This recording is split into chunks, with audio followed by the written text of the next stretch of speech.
Haydarella, hayaya, maïdaraya, yara, maïdarella, hayaya, maïaya, maïdarella, hayaya, maïdaraya, yara, maïdarella, hayaya, tararara, ya, ya, ya, ya, ya, ya, tararella, ya. Hi da da da da da da, hi da da da la ya, hi da da da ya ya ya, ma da da la ya, da da da ma ya ya ya, da da la da da dim, da da bam bam bam, ma da da la ya, da da da da da da da la ya. Hi da da da da da da, da da la ya, da da ya ya ya, ma da da la ya ya, ma ya la ya ya ya la, da da la ya ya, ma ya ya ya ya, ma da da la ya ya, ma da da ya ya ya la, da da la ya ya, ma ya ya ya ya. Hi, ya, ya, da, ya, da, da, da, la, ya, da, da, da, da, da, da, da, da, da, da, da, la, ya, hi, da, da, da, da, da, da, da, da, la, ya, da, da, da, ya, ya, ma, ya, da, da, ya, da, da, da, la, ya, hi, da, da, da, da, da, da, da, da, la, ya.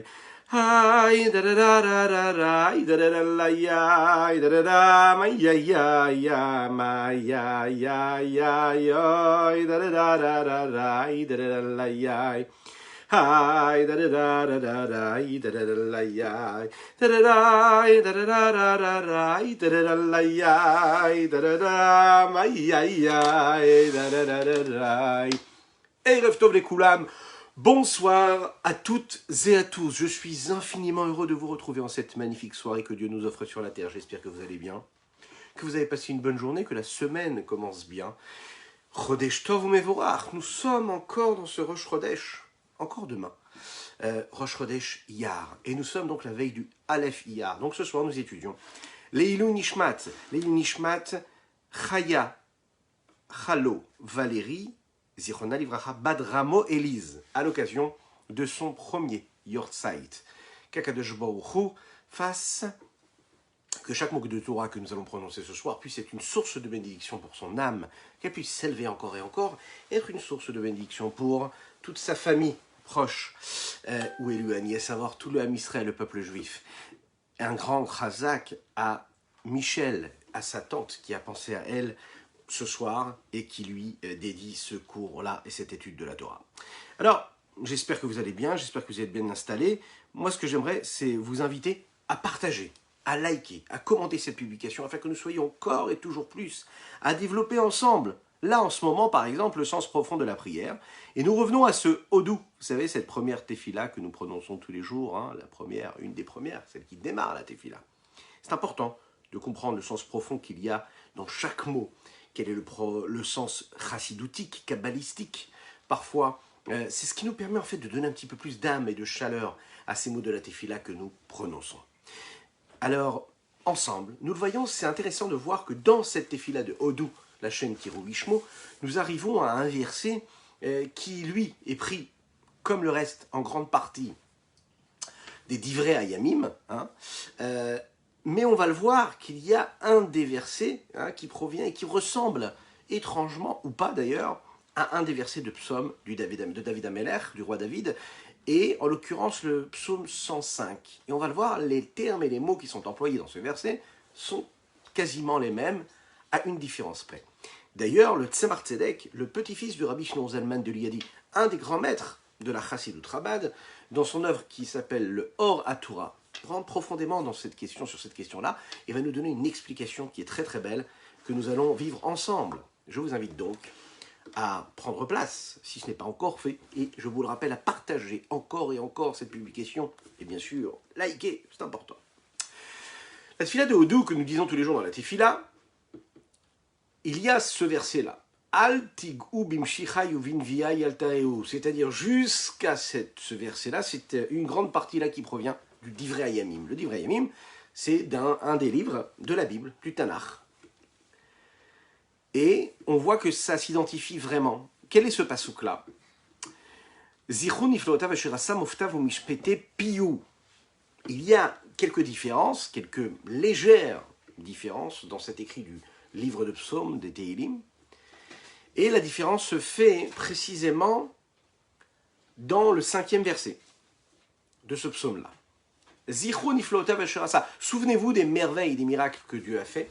Moftav ou mishpete piou. Les jugements de sa bouche. C'est-à-dire ce que Dieu a dit et qu'il a prononcé avec sa bouche et ce qu'il a donné, c'est-à-dire ses miracles et tout ce qu'il a fait pour le peuple juif à travers l'histoire.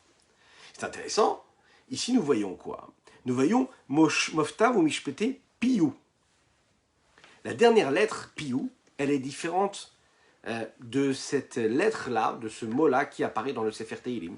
Quand on prend le psaume 105, nous voyons que là, David HaMelech dit les mêmes mots. Il dit Zichru niflotav asher asa, moftav ou mishpete piv, sa bouche. Sans la lettre E. On a besoin de comprendre. Première question, quel est le sens, quelle est la différence entre piv et piou? Piv, c'est sa bouche, piou, c'est sa bouche aussi. Quelle est la différence entre ce E qu'on rajoute? Quelle signification cela peut avoir? Et pourquoi là on a mis un vav et là directement on a mis un vav et on n'a pas mis de E et là on a mis un E en plus? Pourquoi est-ce que c'est précisément dans les Tehillim qu'il y a écrit piv sans le E et dans le Sefer d'Ivrei Hayamim, le livre d'Ivrei Hayamim qui apparaît dans le Tanakh, dans la Bible, là on verra le mot piou avec un E. Troisième question qu'on va essayer de se poser ici, à laquelle on va répondre avec l'aide de Dieu, pourquoi est-ce que dans la Tfila on choisit précisément la version de d'Ivrei Hayamim, de la Bible, et non pas la version des psaumes? Bien que la plupart du reste de la Tfila, nous le prenons des psaumes de David HaMelech. Bizarrement, ce verset-là, nous allons prendre la version qui ressemble à une lettre près à celle des psaumes, et pourtant nous allons prendre celle de d'Ivrei Hayamim, du Tanakh, et pas de celle des Tehillim, bien que le Tehillim soit aussi une partie intégrante du Tanakh. L'explication qui va nous être donnée est la suivante. Quand on dit piv, et quand on n'emploie pas la lettre E, piv, c'est un langage masculin, zachar.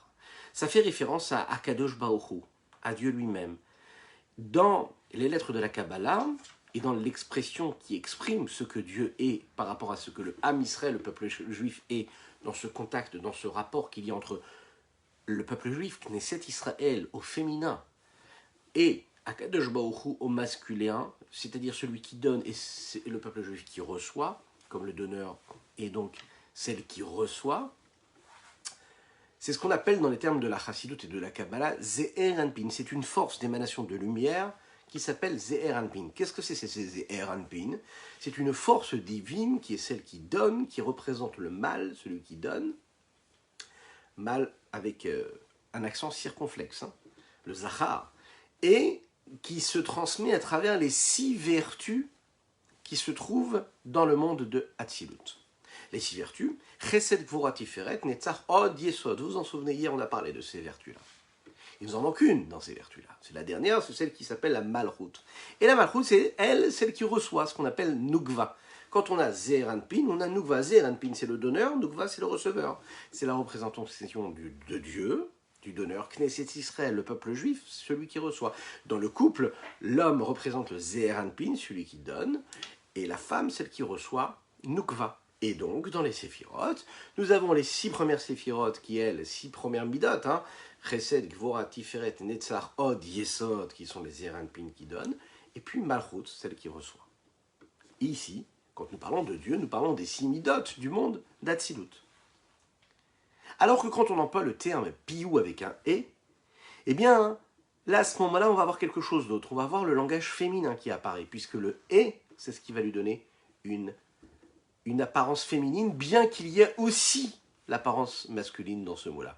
Il y a donc en réalité un double sens. D'un côté, le côté masculin, de l'autre côté, le côté féminin. C'est en réalité également du côté homme et également du côté femme. C'est-à-dire que la sphira de Malchut, qui représente le Ham Israël, la Knesset Israël, le peuple juif, elle est en train de faire et de créer cette louange pour Dieu, pour Akadosh Baruch Hu, qui lui est Ze'er Anpin, le donneur. Et Akadosh Baruch Hu, en retour, lui aussi, il fait aussi des louanges à son Ham Israël, à son peuple juif, et il fait des louanges à ce qu'on appelle la Nukva, à celle qui reçoit, à savoir Sfirat HaMalchut. C'est donc à double sens. Là où dans la première partie initiale, quand on dit seulement piv et qu'on ne dit pas le et, piv, précisément piv, tel que c'est écrit dans les Teilim sans le « et », eh bien, on fait référence à quoi? Au Zachar, au Ze'er Anpin, à celui qui donne. Alors que quand on parle de Sefer Divrei Hayamim, où là on dit le « et », on parle de ce double sens-là. Et Akadosh Baruch Hu, il donne, et le peuple juif il va vers lui, et Dieu aussi va vers l'homme, et il fait aussi des louanges au peuple juif.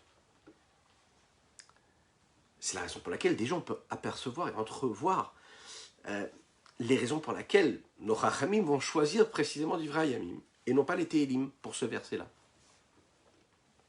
On imagine bien, il n'y a pas de discussion ici, ce qu'on appelle une marloquette, il n'y a pas de discussion entre ce verset et ce verset, on n'est pas en train d'avoir deux avis différents. Comme nous le disons, la formule nous la connaissons, Elou va Elou Divrei Elokim Chaim. Ce sont ceci et ceci des paroles de Dieu.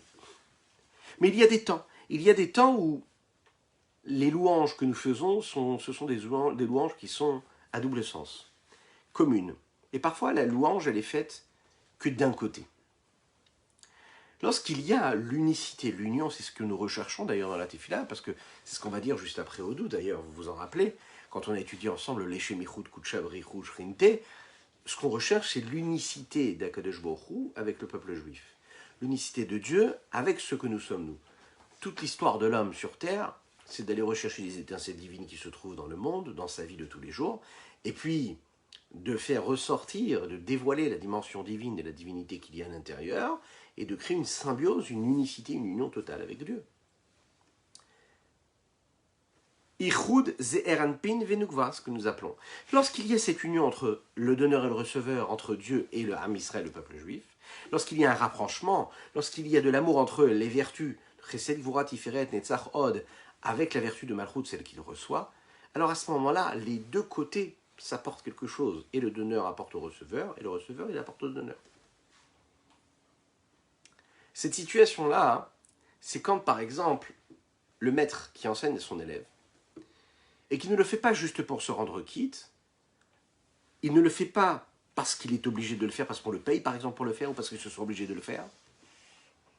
Il ne le fait pas pour transmettre à son fils ou à son élève l'idée qui est étudiée, qui est enseignée. Mais quand c'est un père par exemple qui enseigne encore plus, c'est important pour lui d'arriver à cette situation où l'enfant va vraiment comprendre, parce qu'il sait que c'est son fils et qu'il veut que son fils puisse comprendre. Pourquoi c'est si important pour lui? Parce que ça voudra dire que son fils, il est au maximum de ses capacités, de son potentiel. Il fait ce qu'il a à faire, il comprend ce qu'il devrait comprendre. Dans cette influence-là, dans ce mouvement-là, le père influence et donne à son fils non seulement le sens simple de ce qu'il est en train de lui expliquer dans l'idée qu'il est en train de partager aussi avec lui, mais aussi toute la profondeur du sujet qui peut être relaté à ce moment-là. Il va faire le maximum pour essayer de donner à son enfant le maximum, c'est logique. C'est la même chose. Cette étude-là, qui est vécue entre un maître et son élève, doit être vécue de la même manière qu'un père enseigne à son fils. Le père, l'enseignant, le maître, il doit ressentir que ses élèves sont ses enfants. C'est écrit comme ça dans la Torah. Et donc quand il leur enseigne, il ne doit pas juste leur enseigner la Torah ou ce qu'il leur enseigne pour se rendre quitte, mais il doit leur enseigner ça avec une profondeur, avec un rapprochement, avec une connexion, avec une envie, un désir de transmission et de passage. Lorsqu'il y a ce rapprochement-là, cette connexion, cet amour partagé, il peut y avoir donc, au niveau d'Akadosh Baruch Hu et du Ham Israël, la même chose. Le lien et le partage qu'il y aura entre Ze'er Anpin, celle qui donne, d'accord, cette force-là qui émane de Dieu, et Malchut, le Ham Israël, qui lui va recevoir. Donc, quand il y a cette transmission-là, c'est une transmission qui est profonde. Ce n'est pas juste le geste. C'est la profondeur, l'intériorité du message qui est transmis. Par contre, quand il n'y a pas ce rapprochement-là, quand il y a seulement un donneur et un receveur, mais qu'il n'y a pas d'amour véritable, il y a juste le geste parce qu'il faut faire le geste, et qu'il n'y a pas tout ce que l'on veut donner, toute la profondeur du geste, toute la sincérité qui est nécessaire. Alors, il n'y a pas à ce moment-là d'unicité. Il y a un donneur, il y a un receveur. La malchoutette de son côté, elle veut recevoir, elle a la soif, elle a le désir, la passion, elle veut recevoir l'influence de Ze'er Anpin. C'est la raison pour laquelle elle lui fait des louanges. Et elle lui dit ce qu'elle pense d'elle, de lui, pardon. Mais puisque Ze'er Anpin, lui, se trouve très très éloigné d'elle, alors lui en retour, il ne va pas glorifier et il ne va pas faire des louanges à Malchut, à celle qui reçoit. Dans cette situation-là, on est dans une influence, on est dans une transmission, mais qui reste superficielle et extérieure. C'est un peu comme le maître qui enseigne à son élève, mais qui ne le fait pas comme un père enseigne à son fils. Il va enseigner ce qu'il doit enseigner, sans rentrer trop dans les détails, pour se rendre quitte de ce qu'il doit faire. C'est la raison pour laquelle, dans le livre de Divrei Hayamim, qui lui parle précisément de cette situation, où Akadosh Baruch Hu, le Zeranpin, et le Ham Israël, qui est représenté par la Nukva Malchut, on parle justement de cet état-là de connexion, d'amour qui est entre le peuple juif et Dieu. Et à ce moment-là, comme il y a cette connexion entre le peuple juif et Dieu, alors, dans Divrei Hayamim, on parle de cette unicité-là. Et puisque nous parlons de cette unicité-là, dans le texte, ils n'ont pas écrit Mishpete Piv, mais Mishpete Pihu, c'est-à-dire avec un « et » en plus.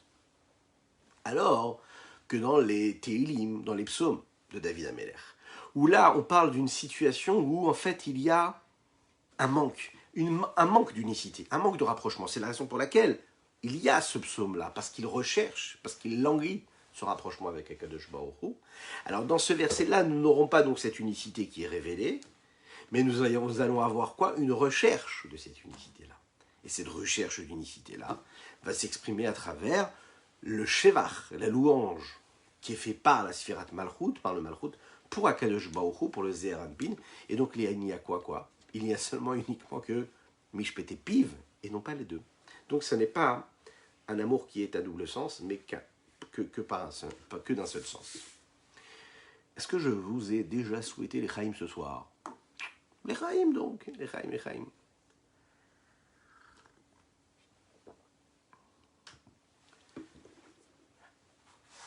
On va essayer de rentrer un petit peu plus dans la différence qu'il y a dans cela, et dans la particularité du livre de Divrei Hayamim et le livre des psaumes, et de voir comment, à travers ces deux livres-là, de la Bible, il y a une dimension, une révélation de la connexion, du rapport qu'il y a entre Dieu et l'homme et Dieu. Il faut savoir, et partir du postulat que le Sefer Tehillim, David Amelech, il va le dire, et on sait que David Amelech, c'était ce véhicule-là qui était capable de recevoir et d'accepter la vertu de Malchut qui se trouvait dans le monde d'Atsilut. On va comprendre tout de suite ce que ça veut dire. Étant donné que David Amelech ressent la connexion qu'il a avec Dieu de cette façon-là, il ressent aussi comment cette vertu-là, elle est éloignée et détachée du Zeher Anpin.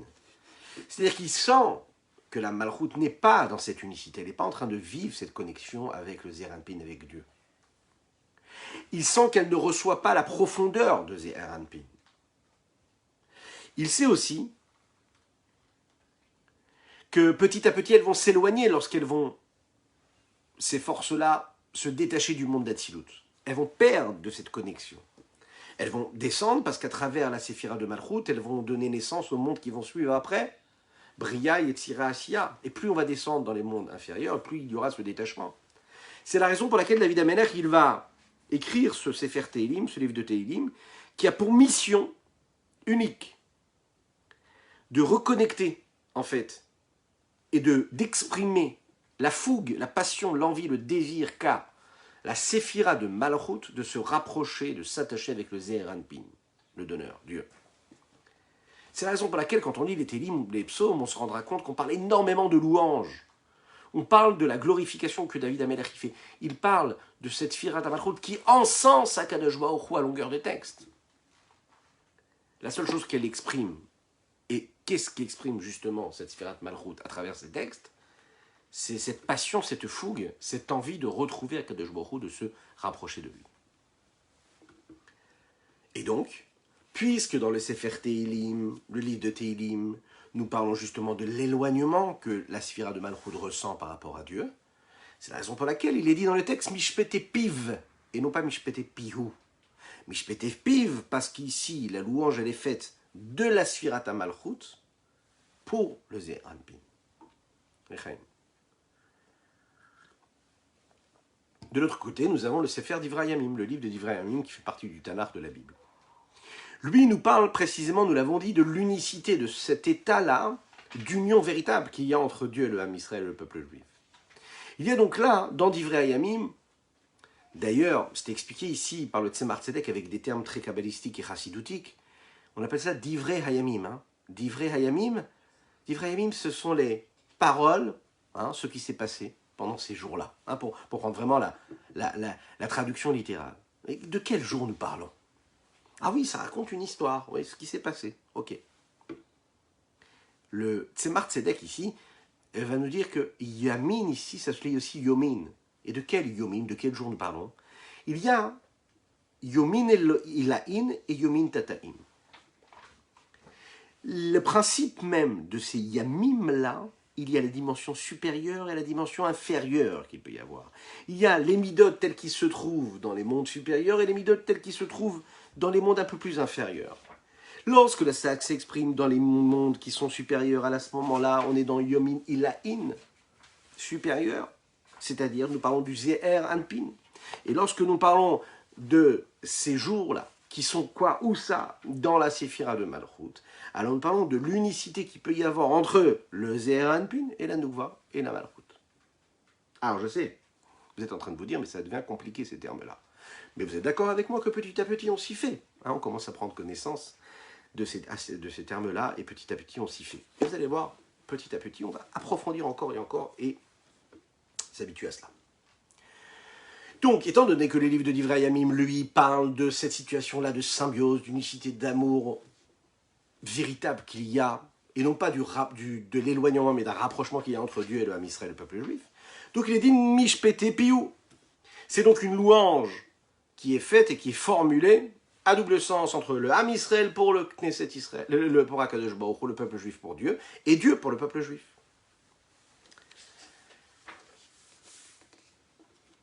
Vous savez que Divrei Hayamim, c'est aussi les mots qu'on emploie quand on veut parler d'une histoire qui a précédé le mois de Nissan, vous vous en souvenez, le mois de Hadar. Et dans le mois de Hadar, nous avons parlé précisément d'une fête phénoménale, extraordinaire, dans l'histoire du peuple juif, c'est la fête de Purim. Le lien qu'il y a entre ce Divrei Hayamim et la situation de l'union entre Zeher Anpin et Nukva, on peut le voir et mis en allusion dans cette histoire-là de Esther et de Mordechai. Il est dit comme ça, dans la Megillat Esther, si vous vous en souvenez, quand le miracle commence à arriver, en fait, c'est le jour où Achashverosh, le roi Assuérus, n'arrive plus à dormir. On nous dit que pendant cette nuit-là, le roi n'arrive plus à dormir. Et comme il n'arrive plus à dormir, alors Vayomer Lehavi et Sefer Azichronot Divrei Hayamim. Il demande aux personnes qui sont autour de lui, amenez-moi le livre des mémoires, le livre dans lequel il racontait en fait tout ce qui se passe dans mon royaume. C'est intéressant. Et qu'on me le lise devant moi, qu'on me raconte un petit peu ma vie, ce que je vis dans mon royaume, afin de me faire passer un petit peu le temps et peut-être de retrouver le sommeil. C'est intéressant de voir que le terme qui est employé ici, c'est Divrei Hayamim. Alors, si on regarde les choses de manière très très simple, on parle tout simplement d'un roi qui n'arrive pas à dormir. Et donc, comme il n'arrive pas à dormir, ça lui rappelle qu'il y a quelque chose, ce livre-là, dans lequel il y a toutes ces mémoires. Et quand on lui lit un petit peu ce qui s'est passé, la chronologie des événements, et là, il se rend compte que Mordechai Hatzadik, une fois, lui a sauvé la vie. Hein, vous vous souvenez de l'histoire, on ne va pas rentrer dans les détails. Et donc, il décide qu'il faut absolument lui rendre son mérite, hein, et puis lui donner une récompense. Ok.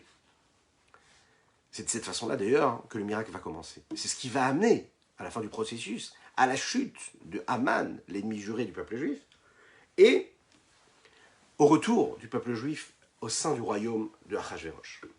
Les Chachamim disent qu'en réalité, si on regarde la chose profonde, l'explication profonde de la Megillah, puisqu'on sait qu'elle a un sens très très profond, que quand nous parlons ici de Achashverosh, quand nous parlons du roi ici, nous ne parlons pas d'Achashverosh, mais nous parlons de qui? Devant Akadosh Baruch Hu, de Dieu. Et quand nous parlons de ce sommeil-là qui ne se passait pas comme il fallait, alors on parle précisément en fait d'une transformation de la situation qui a eu lieu à ce moment-là dans le peuple juif. Et c'est qu'en fait, en réalité, à ce moment-là, il est passé d'un état de sommeil à un état de réveil, et c'est ce qui a fait que le peuple juif a été sauvé à ce moment-là. Quand on dit ici Hamelech, le roi, dans la Megillat Esther, nous parlons de Divrei Hayamim, et nous parlons de ce roi qui est Akadosh Baruch Hu, qui est représenté par la force de Zeher Anpin. Dans un premier lieu, elle était dans cette situation, dans cet état de sommeil. Donc, puisque Dieu était en état de sommeil, si on peut s'exprimer ainsi, cet état de sommeil permet le décret de Haman qui décide de détruire le peuple juif. Lorsque ce sommeil-là commence un petit peu à bouger, lorsque ce sommeil-là n'est plus un bon sommeil et qui commence à se réveiller, le roi entre guillemets, Akadosh Baruch Hu, alors à ce moment-là, c'est le début de ce décret. C'est le début du miracle. Le décret va commencer à chuter et à disparaître. Pour comprendre ce que ça veut dire, en fait, le sens profond du sommeil, et comprendre ce que ça veut dire, ces moments où on n'arrive plus un petit peu à dormir, ces moments d'insomnie que l'on peut avoir dans le sommeil, et précisément ici, celle de Zeher Anpin, de cette force de Dieu, du Hammeler, du roi, il faut introduire cela et comprendre un petit peu ce que ça veut dire l'essence même du sommeil et de l'insomnie chez un homme, chez tout un chacun. J'ai une question à vous poser et n'hésitez pas à répondre dans les commentaires. Hein, vous pouvez le faire maintenant en live ou en replay. Hein. N'hésitez pas à commenter. D'ailleurs, vous pouvez nous dire par exemple bonsoir, vous pouvez nous dire Boker Tov si vous êtes dans une région du monde où il fait encore jour. Dites-nous Erev Tov, dites-nous bonsoir, dites-nous good evening, dans la langue que vous voulez. Hein, faites-nous un petit coucou, dites-nous d'où est-ce que vous nous suivez, hein, de quelle partie du monde que vous soyez donc là en live ou en replay. Et répondez à cette question. Pour vous, est-ce que un homme qui est dans un état de sommeil, c'est quelque chose de négatif ou de positif? Est-ce qu'être en état de sommeil, c'est négatif, et être en état d'éveil, c'est positif? Ou est-ce que pas du tout? Ou est-ce qu'on va dire que non, que le sommeil, c'est quelque chose de positif, parce que c'est ce qui me permet de me régénérer, prendre des forces, de la vitalité, pour me permettre de vivre comme il faut ensuite quand je serai réveillé? Qu'est-ce que vous en pensez? Dites-le moi dans les commentaires. Oui, vous aussi, vous pouvez. Lechaim, lechaim.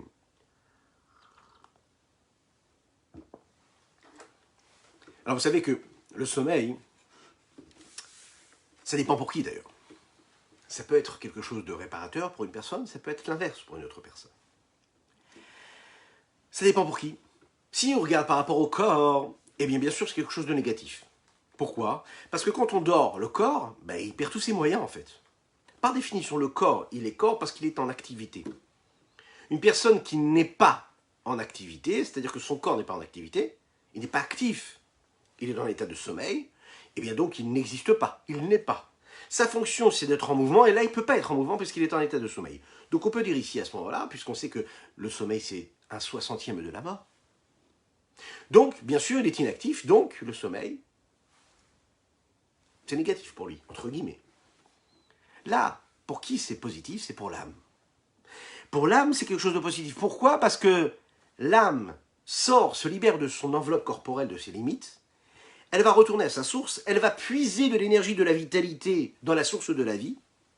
Et là, à ce moment-là, c'est du positif pour elle. Donc l'état de sommeil pour le corps, c'est négatif, mais pour l'âme, c'est quelque chose de positif. D'un autre côté, il y a une autre question que j'aimerais vous poser, n'hésitez pas à répondre également. Quand on est dans un état de réveil, est-ce que c'est positif ou est-ce que c'est négatif? La même chose, la réponse ici, elle sera un petit peu en fonction d'eux. Cela dépend. Du côté du corps, bien sûr que c'est positif d'être dans un état de réveil. C'est plus que positif d'être dans un état de réveil. Pourquoi? Parce que à ce moment-là, la neshama, l'âme, elle est dans le corps. Et elle s'exprime dans le corps. Et si la neshama, si l'âme s'exprime dans le corps, est habillée dans le corps et qu'il est lui, il est vivant, à ce moment-là, il est actif. Et ça, c'est génial. Il se sent vivant. Par contre, pour la neshama, là, c'est plus négatif. Pourquoi? Parce qu'a priori, elle se sent enfermée. Elle n'est pas dans son élément naturel, l'âme dans le corps. Elle veut être dans sa source, dans la spiritualité. Et là, elle se retrouve où? Enfermée dans le corps matériel, physique. Donc elle est dans une situation négative. Nous avons parlé du sommeil et nous avons parlé de l'état de réveil. Qu'en est-il de l'état de somnolence ou l'état d'insomnie, vous savez, quand on est entre les deux? C'est un homme qui est réveillé, mais qui est encore en train de dormir, en fait. À ce moment-là, l'âme, elle fait vivre le corps. Pas parce qu'elle descend dans le corps, mais elle fait vivre le corps tout en étant encore dans sa source première. Ça veut dire qu'elle reste encore dans sa source de régénérescence, là où elle va chercher sa vitalité. Comme le corps s'est réveillé, donc elle est un petit peu dans le corps et un petit peu à l'extérieur du corps. Donc elle a le positif, si on veut, quelque part, d'être toujours dans sa source. Donc elle n'est pas encore enfermée dans ce corps matériel, dans ses limites. Mais en même temps, elle est quand même en train de donner une énergie à ce corps-là. C'est là, à ce moment-là, on peut vivre en réalité une forme de perfection, un état qui est parfait. Parce qu'il est positif pour le corps comme pour l'âme. L'âme, elle est là où elle a envie d'être. Et le corps, lui, n'est pas inactif puisqu'il a quand même une forme de vitalité. La neshama à l'âme, il ne manque rien puisqu'elle est en train de puiser la vitalité qu'elle veut. Et le corps, lui, reçoit la vitalité qu'il a besoin de recevoir. Pour bien visualiser et comprendre ces trois moments, ces trois étapes, hein, et ces trois niveaux qu'il y a entre le sommeil, l'état de réveil et l'état de somnolence ou d'insomnie, on peut prendre l'exemple qu'on a l'habitude de prendre de ce maître-là avec son élève. Lors de l'enseignement qui se passe entre le maître et l'élève, pendant le cours, dans cette transmission-là, eh bien le maître est en état de réveil. Il regarde son élève et il le fait vivre parce qu'il lui est en train de lui enseigner des paroles de Torah, de sagesse, en fonction de son niveau à lui. Donc il va adapter son enseignement au niveau de l'élève. C'est ce qu'on appelle une influence extérieure. Le maître est réveillé, l'enfant reçoit. C'est comme un maître qui enseigne à son élève qui n'est pas son fils. Hein, vous vous en souvenez? Tout à l'heure, on a parlé de ça, de la différence qu'il y a d'un enseignement qui est donné entre un père et son fils, et l'enseignement qui est donné par un maître juste à son élève parce qu'il est obligé de lui donner. Celui qui lui donne, il lui donne ce qu'il doit lui donner parce qu'il se sent obligé de lui donner. Parfois, il arrive que pendant ce cours-là, dans l'intellect du maître, il y a des idées profondes qui vont naître et qui vont se développer parce que, en expliquant quelque chose de tout à fait simple à cet élève-là, il y a des nouvelles portes qui vont s'ouvrir dans son cerveau, son intellect, qui vont lui permettre d'approfondir encore plus l'idée qu'il avait déjà initialement eue. Mais le maître s'en rend compte, il sait qu'il ne doit surtout pas donner ces informations-là à cet élève-là, parce que c'est une ouverture d'esprit qui est un peu trop complexe pour le niveau de l'élève, donc il ne va pas dévoiler son trésor, il va le garder pour lui. Et à ce moment-là, hein, ça arrive, et ça nous arrive toujours, enfin toujours, ça nous arrive, qu'étant donné qu'on n'a pas développé l'idée qui vient de nous venir, eh bien on peut l'oublier parfois.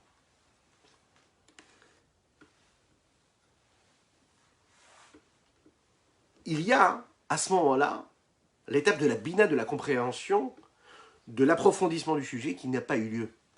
On est resté juste à l'étape de la chorma, du flash intellectuel. Parfois, hein, le maître est tellement heureux d'avoir trouvé un approfondissement, une nouvelle ouverture dans le sujet qu'il est en train d'élaborer, de transmettre à son élève, qu'il va décider d'approfondir comme elle dit. C'est-à-dire de mettre de côté son élève, de fermer les yeux ou pas, et vraiment d'approfondir l'idée qui vient de venir. Mais sans la partager avec son élève. Qu'est-ce qui s'est passé à ce moment-là? Il s'est passé que le maître est dans cette situation-là de sommeil. C'est-à-dire que, à ce moment-là, il est censé donner quelque chose d'influencé. Donc le Rav, qui est l'âme du sujet ici, qui est là pour donner de la vitalité à l'élève, il s'enfuit un petit peu de son message, de ce qu'il est en train de faire, de sa fonction, à savoir de vitaliser, de revitaliser l'élève. Il s'enfuit, et puis le talmide, l'élève qui lui correspond au corps, se retrouve complètement séparé de sa source initiale. D'après cet exemple-là, hein, quelle est, d'après vous, la meilleure situation? Est-ce que c'est préférable d'être dans un état de sommeil ou bien d'être dans un état de réveil? Qu'est-ce qu'on va préférer? Et la question, elle amène la même réponse. Eh oui, ça dépend. Ça dépend pour qui? Du côté de l'élève, bien sûr que l'état de réveil, elle est préférable. Pourquoi? Parce que quand le maître il est dans un état de réveil, eh bien, il reste connecté avec lui. Il est en train de lui donner de la vitalité, même si c'est une vitalité qui est condensée, qui est limitée, en fonction de ce que l'élève est capable de recevoir. Mais il est quand même en état de réveil. Donc comme il est en état de réveil, lui il reçoit ce qu'il doit recevoir. On parle de quoi? D'un maître qui enseigne à un élève. Et même si le maître n'est pas en train de lui enseigner quelque chose de très profond, lui, l'élève, ressent qu'il est en train de comprendre quelque chose, un enseignement. Mais par contre, du côté du maître, le maître, lui, est dans un état de sommeil. Pourquoi est-ce que le maître est dans un état de sommeil? Mais parce que lui, ce qu'il aimerait, c'est approfondir l'idée. L'idée, elle lui est venue, il a une fulgurance. La seule chose qu'il a envie maintenant, c'est de développer cette idée. Mais il se tait. Il tait ce flux-là qui arrive, ce torrent d'intelligence qui lui apparaît, et il le met de côté, parce qu'il dit non, je dois rester avec mon élève. Donc qu'est-ce qu'il est en train de faire? De mettre en sommeil, quelque part, ce qu'il avait envie vraiment de donner, ou d'approfondir. Donc, pour l'élève, l'état de réveil est plus positif. Pour le maître, c'est l'état de sommeil qui est positif. Qui est négatif, pardon. Puisqu'il le ressent comme un état de sommeil. Alors, dans cette situation-là, hein, lui, ce qu'il aimerait le maître, comme on l'a dit tout à l'heure, bah, c'est de s'enfuir. Mais s'il s'enfuit, eh ben, l'élève reste sans rien. Par contre, il y a entre les deux. Et nous en avons parlé. C'est cet état qui est ni un état de sommeil, ni un état de réveil. C'est l'état qui est, quoi? Entre les deux. On est un petit peu dans l'insomnie, on a du mal à dormir. L'âme n'a pas encore pris le corps, elle n'est pas encore dans le corps, elle est détachée, mais elle lui donne quand même de la vitalité. On est un petit peu entre les deux comme ça. On se réveille, on est capable de se souvenir de ce à quoi nous avons pensé pendant toutes ces minutes-là, ou parfois ces heures. On n'arrive pas à dormir vraiment. Mais on est incapable de faire quoi que ce soit non plus. On se sent vivre, on se sent penser, on est capable de s'en souvenir, soit comme nous avons pensé. On a construit des châteaux de sable. Mais c'est déjà bien quand on est en train de construire des châteaux de sable et qu'on n'est pas en train d'en détruire. Mais c'est un autre sujet. L'Echaim. Mais il y a cette situation donc, de notre exemple à nous, dans ce maître-là et cet élève-là. C'est cette situation où en réalité, cet état où le maître, lui, il est plongé dans les profondeurs de son intellect, qu'il a décidé quelque part de faire l'impasse de son élève. Et là, à ce moment-là, il y a et la particularité et la valeur qu'il peut y avoir parce qu'il est en éveil, et en même temps, cet état de somnolence et de sommeil qui est aussi présente. En même temps, les deux. Comment? D'un côté, le maître, lui, il est heureux. Pourquoi? Parce qu'il a réussi quand même à plonger son intellect dans les profondeurs de ce qu'il a réussi à entreapercevoir, quelque part. L'élève, lui, il est heureux parce que son maître ne l'a pas abandonné. Au contraire, voilà que le maître a décidé de lui enseigner des notions très très profondes qu'il n'aurait jamais pu apprendre. Ça, hein, c'est quand le maître il va décider de lui apprendre quelque chose qui dépasse même ce qu'il aurait imaginé et voulu lui enseigner. Et là, c'est le maître qui enseigne comme un père enseigne à son fils. Là où le maître enseigne à un élève le strict minimum, il n'a aucune envie de rentrer dans les profondeurs du sujet. Il doit enseigner ce qui a marqué dans son programme. Ça ne l'intéresse pas de rentrer, de mettre de la vitalité dedans ou pas. Ça dépend. Ça dépend des professeurs. Mais celui qui veut faire juste son job, il dit c'est pas grave, moi on m'a demandé de leur apprendre cette page-là, je leur fais apprendre ça, je leur fais répéter les mots et puis ils apprennent cette page-là. Il y a celui qui va enseigner à son élève comme un père, il enseigne à son fils et qui se dit allez, de quelle façon? Et toutes les 10 minutes, il va se poser la question comment est-ce que je vais attirer l'attention de mon enfant ou de mon élève? Quel angle je vais emprunter? Quelle histoire je peux lui raconter? Comment est-ce que je peux lui permettre de visualiser un petit peu plus l'idée? Se familiariser avec cette sagesse que j'essaye de lui enseigner.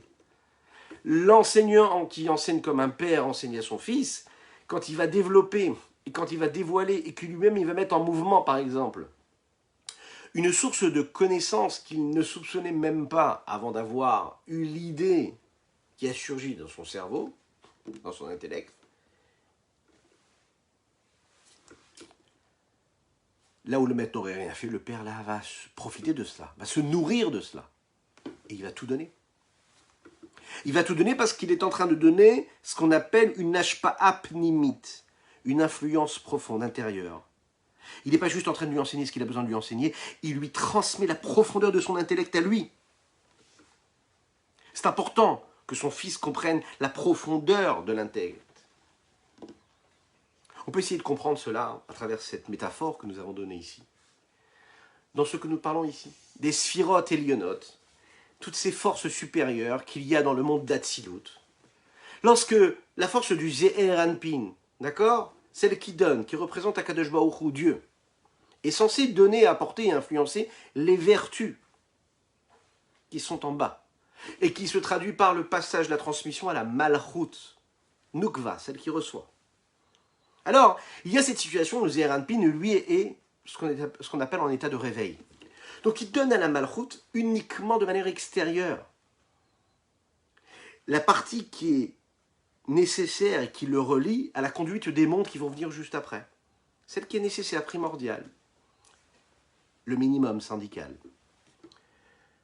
Par contre, quand elle est dans un état de sommeil, alors Ze'er Anpin va à ce moment-là se détacher de la Malchut. Il ne va plus lui donner. Il ne va même pas lui donner le strict minimum. Il ne va rien donner. Pourquoi? Parce qu'il est en état de sommeil. Lorsqu'il y a Nadeda Shenat HaMelech, lorsque le sommeil du roi d'Akadosh Baruch Hu, de Ze'er Anpin le donneur, se met un petit peu à bouger, lorsque le sommeil s'en va, lorsqu'il y a cet état de somnolence qui apparaît, lorsqu'il y a cet état de... on n'arrive pas vraiment à dormir, on se réveille un petit peu. Alors à ce moment-là, il y a une influence profonde qui provient de Ze'er Anpin, parce qu'il est quand même en réveil, en éveil, et qu'il donne à la Malchut. Et ça, c'est un dévoilement qui est beaucoup plus grand.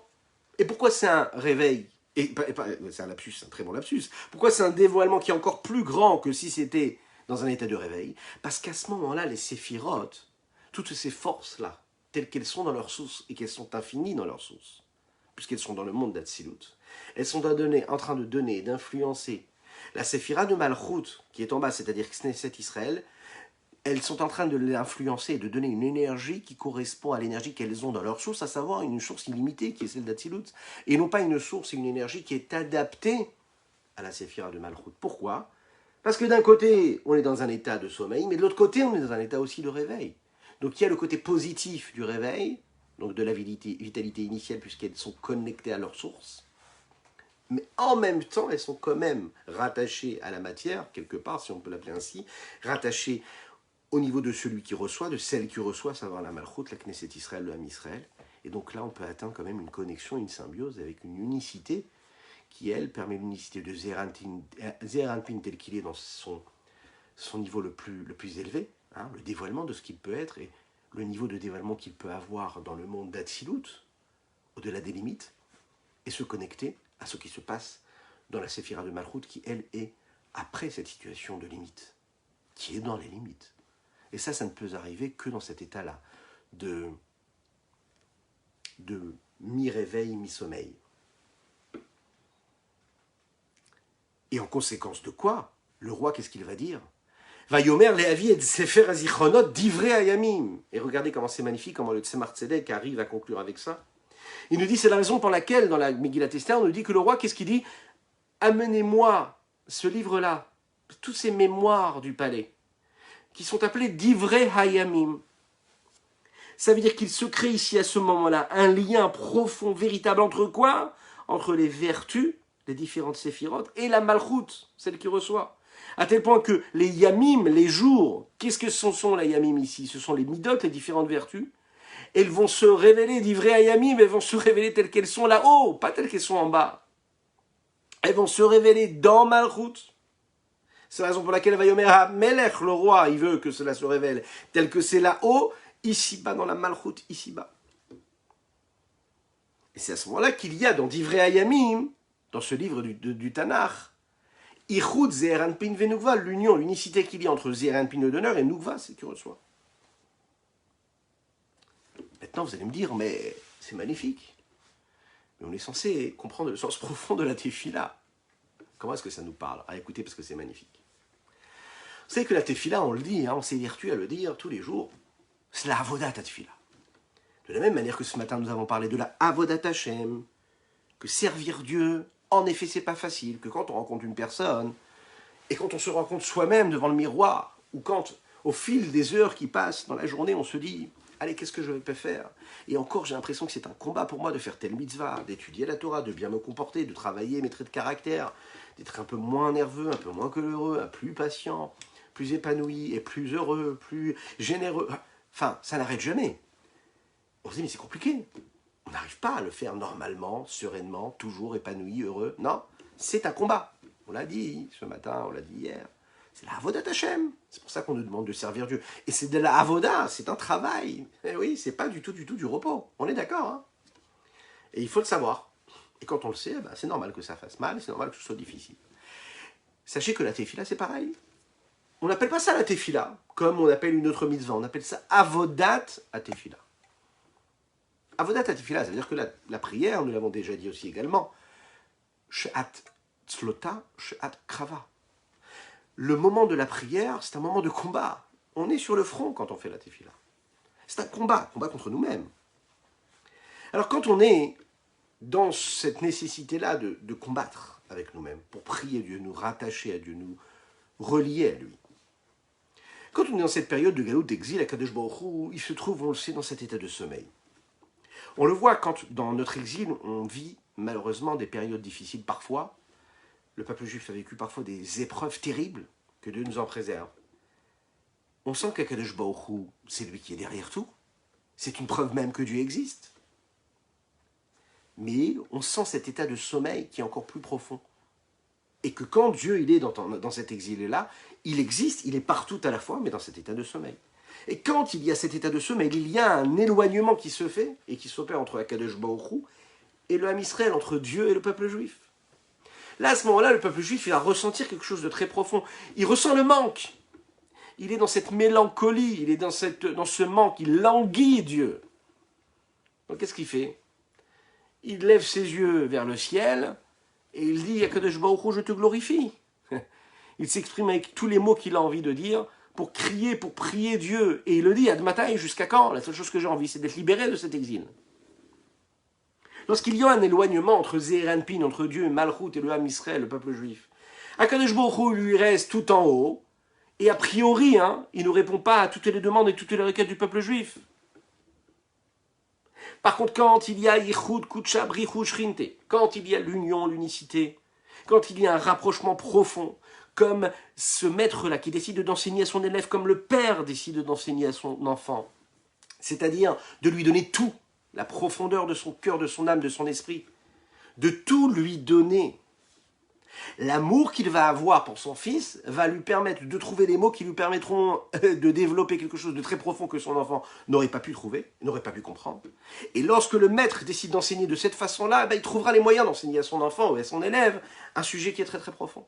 Pourquoi? Parce qu'il va faire dépasser le rapport et le contact qu'il a avec l'enfant ou l'élève par cet amour, quelque chose de beaucoup plus grand, le rapprochement, le lien qu'il a, et cette envie de donner et de partager, de se relier, de se rattacher. C'est le même contact qu'il va y avoir ici entre le Ham Israël et Akadosh Baruch Hu. Quand Dieu il est dans un état de sommeil, alors il est tout en haut et on est tout en bas. Il est très très grand et nous sommes très petits. Mais ce grand Dieu, ce Dieu qui est tout grand et qui nous sommes tout petits, nous dit aussi, je vous offre la Torah, je vous en donne un cadeau. Je vous donne la tefila. Et ça, c'est des moments où vous avez la possibilité de me retrouver. Vous étudiez la Torah, vous retrouvez ma sagesse. Vous étudiez la Tefila, vous retrouvez votre cœur et mon cœur qui se rejoignent. Et vous permettez cette union, cette unicité qu'il y a entre Zeir Anpin, Dieu, Malchut et l'homme.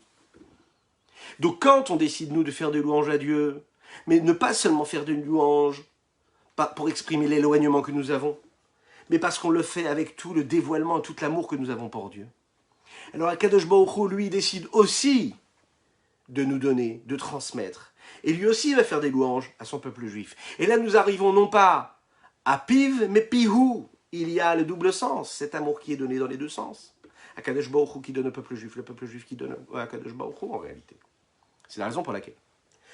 Au début de la Tefila, il a été choisi les mots qui sont cités dans le Divrei Hayamim, qui lui fait référence à cet état où le peuple juif et Akadosh Baruch Hu sont dans un état d'unicité véritable. Zeir Anpin et Nouva sont en symbiose totale. Pour démarrer la Tefila, pour la commencer avec une sensation, une émotion d'amour et de rapprochement dévoilé pour Dieu et assumé, afin de réveiller l'amour d'Akadosh Baruch Hu pour nous. D'accord? On secoue un petit peu tout ça, Et on dit à Dieu, hey, on est là, ne nous oublie pas, tu vois, regarde, on te fait des louanges. On parle pour toi, c'est la raison pour laquelle on fait des psouké des Imra. Et encore un Teilim, et encore un Teilim, et encore... On fait monter un petit peu tout ça, cet amour.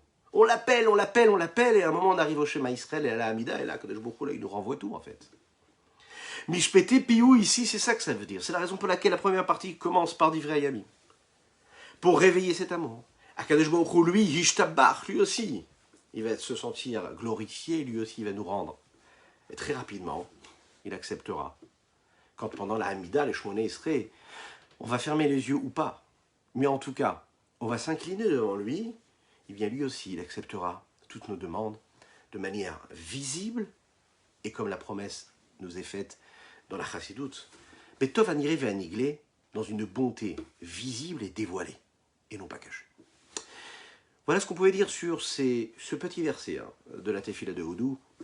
Bezrat Hashem, que Baruch Hu fasse qu'on puisse encore une fois développer ce texte-là, très prochainement, eh bien, avec Mashiach Tzidkenu, avec la construction du Beth Amikdash, avec tous nos êtres chers, et parmi eux, puisque ce soir nous avons étudié par le mérite de notre cher Michel Moyal, qui a offert ce cours-là, Leilou Nishmat sa nièce, Chaya Chalo Valérie, Alia Shalom, Bat Ramo Élise, à l'occasion de son Yortzeit, qui tombe ce soir et demain, donc le premier jour du mois de Iyar. Qu'Akadosh Baruch Hu fasse que tous ces mots-là puissent être une source de bénédiction et d'élévation pour son âme, également pour la Refoua Shelema du Ham Israël, du peuple juif, de chacune et chacun, chacun des personnes qui ont besoin de cette Refoua Shelema, de cette guérison, et parmi eux, Eliyahu Amram ben Sultana, mais également Meir ben Sultana, que je leur envoie une guérison totale et complète. Je compte sur vous, amen, amen, si vous êtes à la maison, dites-le avec les enfants, s'ils ne dorment pas. Amen. Chazak ou Barour, ça c'est un bon amen, Chazak mon ami, mais également, dites-le dans les commentaires. Oui, vous pouvez l'écrire encore et encore. N'oubliez pas de partager, de commenter, de liker. Que Dieu vous bénisse, et à très bientôt.